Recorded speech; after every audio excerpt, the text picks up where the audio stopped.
নমস্কার, কেমন আছেন সবাই? সুপ্রিয়ার ঘরকন্যা একটা ভিডিওতে সবাইকে স্বাগত। আজকে একেবারে সকাল সকাল থেকেই ভিডিওটা শুরু করছি। স্যারে আজকে বাড়িতে আছে, তার জন্য একটু আলাদা খাবার দাবার, মানে সে যেদিন বাড়িতে থাকে আমি চেষ্টা করি একটু অন্যরকম করতে। কারণ টিফিনে কি দিয়ে দিই, সে খায় ওখানে, দিই বা কতটুকু ভাত তা তো আপনারা দেখেন। তাই সকালবেলায় বলছে যে একটু পাস্তা করো, পাস্তা খাবো। তাই আমি এখন পাস্তার আয়োজন করব। একেবারে সাদামাটাভাবেই আমি পাস্তার আয়োজন করি। আর মা তো রেগুলার যে হরলিক্স খায়, হরলিক্সটা খাবে। যাই হোক, চলুন এখান থেকে ভিডিওটা শুরু করি। সাথে থাকুন, আশা করি অবশ্যই ভালো লাগবে। একবার সে বলে যে হোয়াইট সস পাস্তা খাবে, আর একবার বলে পনির দিয়ে করো। আমি বললাম যে কোনটা খাবি সেটা আগে বলো, তারপরে করবি। একটুখানি সবজি ছিল, সবজি বলতে ছিল একটু বিনস আর একটু আলু দিয়ে ব্যাস করলাম। সে বারবার বলতেছে ক্যাপসিকাম আছে, ক্যাপসিকাম আছে। ক্যাপসিকাম তো শেষ হয়ে গেছে। এই পাশে মায়ের দুধটা গরম করে নিয়েছি, হরলিক্স গুঁড়ো দিয়ে মাকে দিই। আমি জানি না কোন স্বাদে মা খায়, আমার একদমই ভালো লাগে না হরলিক্সের ফ্লেভারটা। এই হয়ে গেছে আমার সাদা মাটা পাস্তা। আর এটা এখন সস দিয়ে তাকে দেবো। আমার ঘরের সসটা শেষ, তাকে দিয়ে আমিও খেয়ে নেবো। চলুন তাকে দিয়ে দিই। খাওয়া দাওয়া হয়ে গেছে। তারপরে একটু উঠোন দিয়ে হাঁটতেছিলাম, হাঁটতে গিয়ে দেখি যে শাকগুলো তো এখন একটা ব্যবস্থা করতে হয়। আরও হয়ে গেছে ঢ্যাঁড়স। ঢ্যাঁড়স কিন্তু কম খেলাম না বলুন। এসব রেখে আগে আসলাম একটু ঘরে, যেহেতু রান্নাবান্না একটু পরে করব। জানেন, প্রত্যেক দিনই আমি চেষ্টা করি এই ঝুলটা ভাঙার। তারপর যদি একদিন কোনো কারণে মিস হয়ে যায়, গতকাল আর পরশু দিন অনেক বৃষ্টি হয়েছে বিদায় আমি এগুলো করিনি, কিন্তু আজকেই দেখেন কি পরিমাণে ঝুল হয়ে যায়। এই লাইটের কারণে মনে হয় বেশি, নাকি লাইটের কারণে বেশি লাগে দেখতে, সেটা বুঝি না। আমি রোজ এগুলো পরিষ্কার করি, কারণ আমার অ্যালার্জি আছে, যেহেতু আমাকে অল টাইম পরিষ্কার করতে হবে। এদিকে না বাজার নিয়ে চলে আসছে, তো আমি ঝটফট করে যতটুকু পারতেছি একটু গুছায় রাখতেছি। যেহেতু মাছ আনে অনেকগুলো, অনেক মাছ আনছে, সবগুলো কেটে কুটে রেখে দিছি। তারপর তাকে জিজ্ঞাসা করলাম কি খাবে আজকে।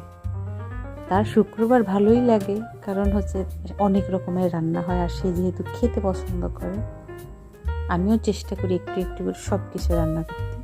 তার জন্য ডাঁটা আনছে, ডাঁটা দিয়ে আর আজকে টাটকা মাছ দিয়ে রান্না করে দিলাম আলু ডাঁটার তরকারি। আর যে আলু শাকটা তুলছিলাম, মিষ্টি আলু শাক, এটা আমি মাছ দিয়ে তরকারি করবো। বেসিক্যালি মা তরকারি পছন্দ করে না, উনি ভাজি পছন্দ করে, কিন্তু আমি আবার পছন্দ করি না। আমি আবার শাকের তরকারিটা পছন্দ করি, কিন্তু তরকারি করার পর থেকে এখন মা একটু একটু পছন্দ করে কাঁচা মরিচ আর রাঁধুনি ফোড়ন দিয়ে আমি মাছ দিয়ে এটাকে একটু তরকারি রান্না করি, যেহেতু পরিমাণে খুবই কম। আর এটা আমার মা করতো রসুন দিয়ে, সে যে ভালো লাগতো আমার। ডাঁটা আলুর মধ্যে আমার শাশুড়ির জন্য শিমের বিচি দিলাম, ওনার ফেভারিট হচ্ছে শিমের বিচি। আর এদিকে শাক তো দেখতে দেখতে হয়ে যায়, ঝটপট করে হবো। মাছ কাটতে অনেক দেরি হয়ে গেছে জানেন, অনেক মাছ আছে, ট্যাংরা মাছ, পাবদা মাছ, বাটা মাছ, কাচকি মাছ। ব্যাস আমার আলু ডাঁটার তরকারিটাও এখানে রেডি। ট্যাংরা মাছ দিয়ে নামানোর আগে একটুখানি ধনে পাতা দিলাম, মাখো মাখো করছি মায়ের মনের মতো কইরা। আর কাচকি মাছ করবো একটুখানি আলু দিয়ে। স্যারের পছন্দ আলু দিয়ে করলে, আর মায়ের পছন্দ আলু ছাড়া। তো আজকে সবার পছন্দেরই খাবার হইল। মায়ের যেমন পছন্দ শিমের বিচি দিয়ে তরকারি, সেটা করছে, সেটা আবার আমি খাবো না। আবার এখানে স্যারের পছন্দ মতো কাচকি মাছ রান্না করছে, আমার পছন্দ মতো শাক, সব কিছুই আছে। মাও এখন আমার পছন্দের অনেক খাবারই খায়, হয়তো অতটাও বেশি ভালো লাগে না, কিন্তু উনি খায়। ব্যাস কাচকি মাছও রেডি। আমি কিন্তু আসলে অত বড় রাঁধুনি না, আমার থেকে ভালো রান্না করে আমার এই পেজে, ইউটিউব চ্যানেলে যে আপাগুলো আছে, আমার পেজে যারা আছে প্রত্যেকে। খাওয়া দাওয়া শেষ হয়ে গেছে, খাওয়া দাওয়ার ভিডিও আর নেইনি। এসে দেখি যে একটা পার্সেল আছে। আমি জিজ্ঞাসা করলাম এটার মধ্যে কি, সে বললো এটার মধ্যে একটা গিফট আছে, দেখুক। আসলে আমি যখন রান্না করতেছিলাম, সে বাহিরে গেছিল একটা অনুষ্ঠানে, আর্ট অনুষ্ঠানে, সেইখানে যাওয়ার কারণে তাকে প্রধান অতিথি রাখা হয়েছিল। ওনার হাতে একটা গিফট দিছে, আই ডোন্ট নো ভিতরে কি আছে। তাই আমি 100% যে হয়তো কুকারিস কোনো কিছুই, হয়তো কফি মাগ ঠাক, সেটা বলতে পারবো না আমি। তো এই যে আমার এই প্যাকিংগুলো খুলতে খুব ভালো লাগে, আর আমি খুব সাবধানে খুলি যাতে এই গিফট পেপারটা না ছিঁড়ে। গিফট পেপারটা না ছিঁড়লে আমার খুব ভালো লাগে। আমাদের বাড়িতে ম্যাক্সিমাম আমার আর আমার ভাইয়ের গিফটেরই সব কিছু ভরা। মায়ের যে সুকেসটা সেইখানে আমাদের সব কিছু, কখনো ছোট ভাই কখনো আমি, অজস্র পরিমাণে আছে আমার ওইখানে, বলার মতো না। এখানে এত বেশি কস্টেপ লাগানো হয়েছে, খুলতেও না আমার একটু সমস্যা হইতেছে।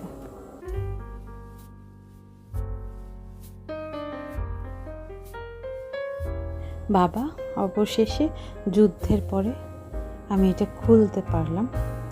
আমি আবার এই গিফট পেপারগুলো নষ্ট করি না, কিন্তু যত্ন করে রেখে দিই। আমার আবার কোন কাজে লাগে? পৃথিবীতে এমন কিছু নাই যা আমার কাজে লাগে না। এই যে বক্সটা আসছে, এই বক্সটাও আমার কাজে লাগবে। যা বলেছিলাম, একটা কফি মগ, দারুণ তো কালারটা, আর ডিজাইনটাও না একেবারে সিম্পলের মধ্যে গর্জিয়াস, খুবই ভালো লাগতেছে। কালারটা হচ্ছে অনেকটা ক্রিম কালার, লাইটের কারণে অতটা বোঝা যাইতেছে না, ভালোই হয়েছে। আমার আর একটা কফি মগ অ্যাড হইলো। খেয়ে দিয়ে দুপুরবেলা রেডি হয়ে বের হইতেছি, একটু বাইরে যাব। আমরা তো পূজার কেনাকাটা কিচ্ছু করি নাই, তো আজকে না গেলে আর পারবো না, যেহেতু শুক্রবার স্যারেও বাড়ি আছে। তো কয়েকজনে দেওয়ার জন্য কয়েকটা কাপড় চোপড় কেনা, এটা হলো মেইন। আমাদেরটা কেনার পরের কথা। যাই হোক, চলুন আপনাদেরও নিয়ে যাই। আকাশের খেলা কিছুই বুঝি নেই, এই কখনো মেঘ, কখনো বৃষ্টি, আর কখনো কি রোদ্দুর উঠতেছে। সকাল থেকেই বৃষ্টি বৃষ্টি, মাঝখানে এমন একটু রোদ্দুর উঠলো, আবার এখন মেঘের আকাশ।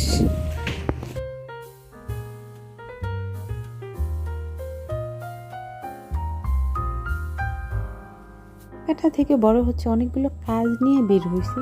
প্রথমে চলে আসছি কুরিয়ার অফিসে। আমার একটা পার্সেল এসে আজকে 4 দিন যাবৎ বসে আছে, তারা ফোনের পর ফোন। অবশেষে আজকে আসলাম। আমার আসতেও ইচ্ছে করতেছিল না, আবার না আসি বা আমি কোথায় যাই। তারপরে এই দোকানটা একটু ঢুকলাম, একটা জিনিস জিজ্ঞাসা করলাম যে আছে কি না, সে বলল নাই। যেটা আছে সেটা আবার আমার পছন্দ না, তার জন্য আর এখানে দাঁড়াবো না, এখনই চলে যাব। প্রথমেই আসলাম একটা শাড়ির দোকানে, যেটা মায়ের জন্য একটা শাড়ি নেব।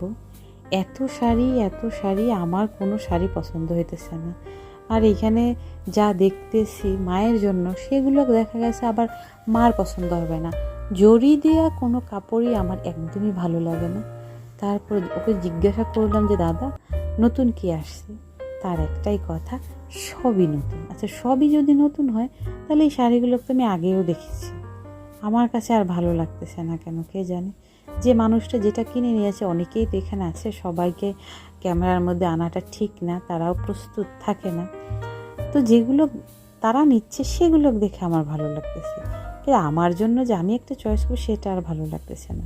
এই নিচের এই শাড়িগুলো অনেক ভালো, কিন্তু আমার মনে হচ্ছে না যে আমি পরলে ভালো লাগবে। এটা যে নিচ্ছে তারাকেই ভালো লাগবে।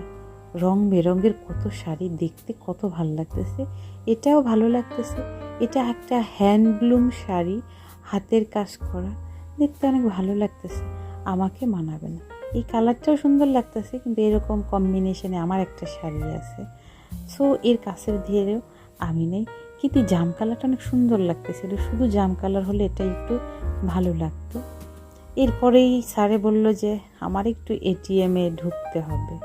ভাই আমার ব্যাংক অ্যাকাউন্টও নাই, আমি আর কি চলে আসছি একটু ওয়াল ক্লথ নিতে, দেখি পাই কি না, পছন্দ মতো হয় কি না। এখানে অনেক ভ্যারাইটিস আছে। আমার সব থেকে বড় প্রবলেম, অভাব নাই, আমার সব ভালোও লাগে, কিন্তু বাড়ি নেওয়ার জন্য, আমার ব্যবহারের জন্য সিলেক্ট করতে আমার একটু কষ্ট হয়ে যায়।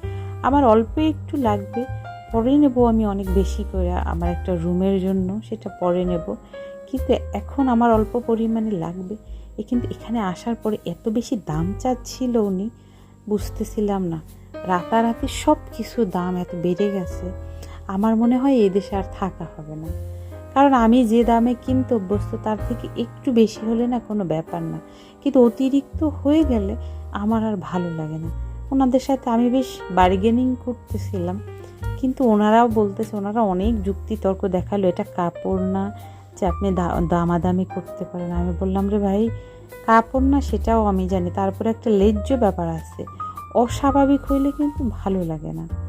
এখানে যে কালারগুলোর কাছে সবই ভালো, এখানেই আমি একবার এখান থেকে নিয়েছিলাম এই পাতলা কালারগুলো আমার একটা কোনো কাজের জন্য। যাই হোক, দরাদরি করার পরও না নেওয়া হয়ে গেছে, এদিকে সন্ধ্যাও হয়ে গেছে। চলুন তাহলে এবার বাড়ির দিকে যাই, আর বাড়ি গিয়ে দেখাবো আজকে কি কি কেনাকাটা করলাম। ভিডিওটা তাহলে আজকের মধ্যে এখানেই শেষ করছি। যদি ভালো লেগে থাকে একটা লাইক করে দেবেন, আর ভিডিও সম্পর্কে কিছু জানার থাকলে অবশ্যই কমেন্ট করে জানাবেন। সবাই সুস্থ থাকবেন, ভালো থাকবেন। দেখা হবে পরবর্তী আরও একটা ভিডিওতে।